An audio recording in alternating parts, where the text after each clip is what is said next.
You have control? I have control. All right, review the weather. We're going into Denver. It's 200 overcast, half-mile visibility. Winds are 260 at 10. Those winds are within limits. No other relevant information, threats, or taxiway closures, birds related to what we're doing.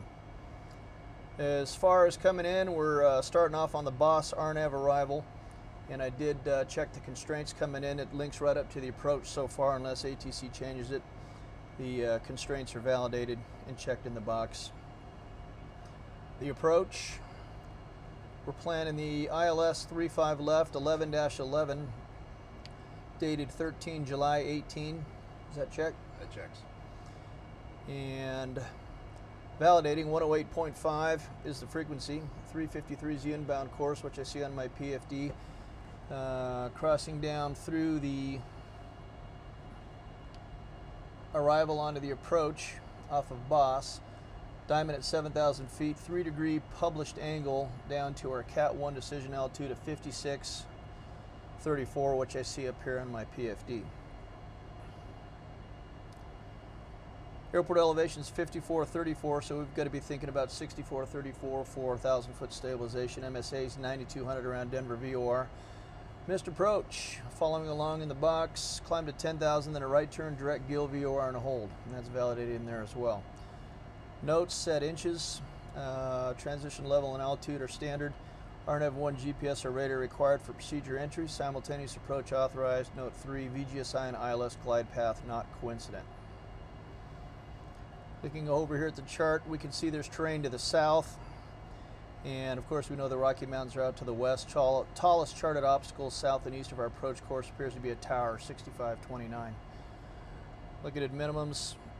We need 1,800 or 3/4 of a mile. Everything's working according to the ATIS. And with 1,800, that applies to note, or we do comply with note 3 if we need it at RVR 1,800 with flight director or autopilot. We're compliant with that as well.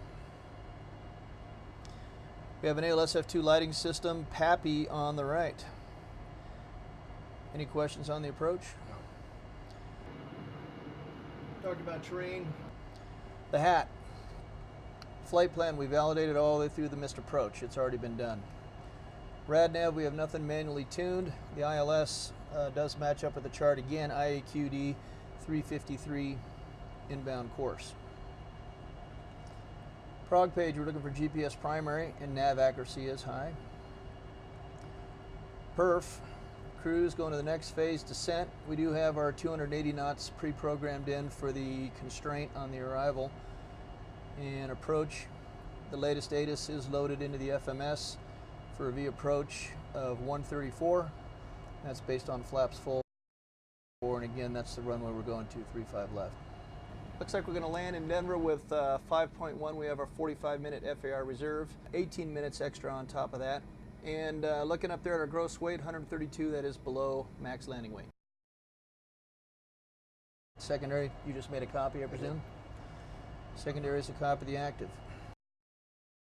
Rollout considerations, looks like we're going to turn left at the first or second high speed. If not, we can go to the end. We have plenty of runway.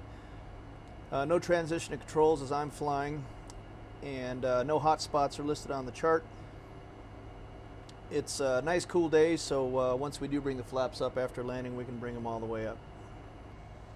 Potential threats, low visibility, so we have to make sure we're acutely aware of where we're going once we exit the runway.